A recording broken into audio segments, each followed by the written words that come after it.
नमस्कार दोस्तों, कैसे हैं आप सब। स्वागत है एक बार फिर से आपका हमारे YouTube channel PK Jha blog पे। आज हम लोग बात करने वाले हैं स्वतंत्र बंगाल राज्य की स्थापना का। इसकी स्थापना मुर्शीद कुली खां ने किया था और राजधानी मुर्शिदाबाद बनाया था। कुछ दिन शासन करने के बाद जब इनकी मृत्यु हो गई थी तो अगला शासक बने थे अलीवर्दी खां, और अलीवर्दी खां की मृत्यु 1756 ईस्वी में हो गई थी और 1756 ईस्वी में ही सिराजुद्दौला का उदय हुआ था। सिराजुद्दौला का जन्म 1733 ईस्वी में हुआ था और इनकी माता का नाम अमीला बेगम था। जी हाँ, और इनके पिता का नाम जैन उद्दीन था। सिराजुद्दौला बचपन से ही बहुत ही बहादुर था। सिराजुद्दौला के बारे में जानते हैं। और अंग्रेजी कंपनी बंगाल में फोर्ट विलियम किला का 4 दीवारी का निर्माण करने लगी, उसका किलाबंदी करने लगी। तो सिराजुद्दौला ने खबर भिजवाया कि आप बंगाल में किलेबंदी नहीं कर सकते हैं अपने किले का मेरे बिना इजाजत के। लेकिन अंग्रेज ने उसका एक नहीं सुना और किलेबंदी करना शुरू कर दिया। अंततः सिराजुद्दौला ने 20 जून 1756 ईस्वी को फोर्ट विलियम किला पर आक्रमण कर दिया और वहां पर 18 फुट लंबा और 14 फुट 10 इंच चौड़ा कमरा में 146 व्यक्ति को बंद कर दिया।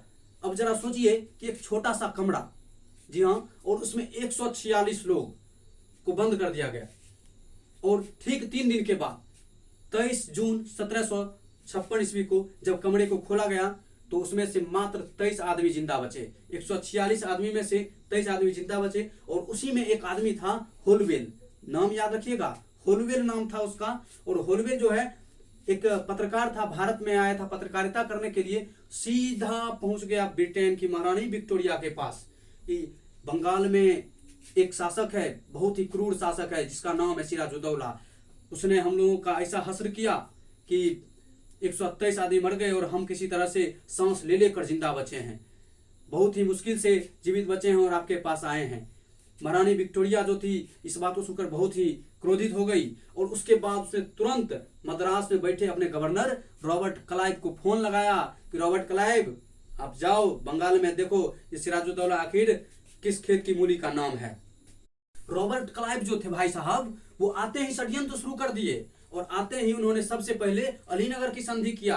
कलकत्ता के व्यापारिक प्रधान थे मनिक चंद, उसी के साथ। उसके बाद यहीं तक नहीं रुका, उसने सिराजुद्दौला का सेनापति मीर जाफर और उसका कोषाध्यक्ष राय दुर्लभ के साथ भी संधि कर लिया कि जब युद्ध होगा तो तुम सिर्फ ऊपर ऊपर से साथ रहना, साथ नहीं रहना, अंदर से साथ बिल्कुल नहीं रहना।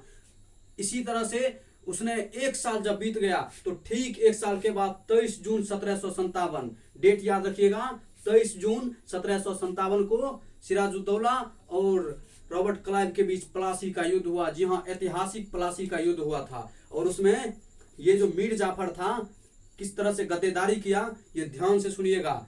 मीर जाफर ने बोला अपने राजा को, आप राजा हैं, आप अगर तलवार उठा लीजिएगा तो हम लोगों की नाक कट जाएगी, इसलिए आप निफिकिर रहिए, बेफिक्र रहिए।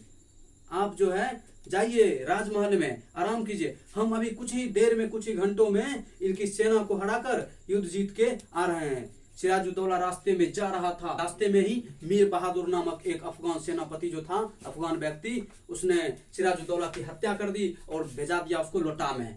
तो आप समझ सकते हैं इस तरह से कि सिराजुद्दौला का जो हत्या किया गया ये 23 जून 1756 का जो षड्यंत्र था, जिसको कि ब्लैक होल घटना कहा जाता है, इसी का बदला लेने के लिए किया गया था। और ब्लैक होल की घटना का आंखों देखा हाल किसने सुनाया था, तो ये भी याद रखिएगा, हॉलवेल नामक व्यक्ति ने सुनाया था।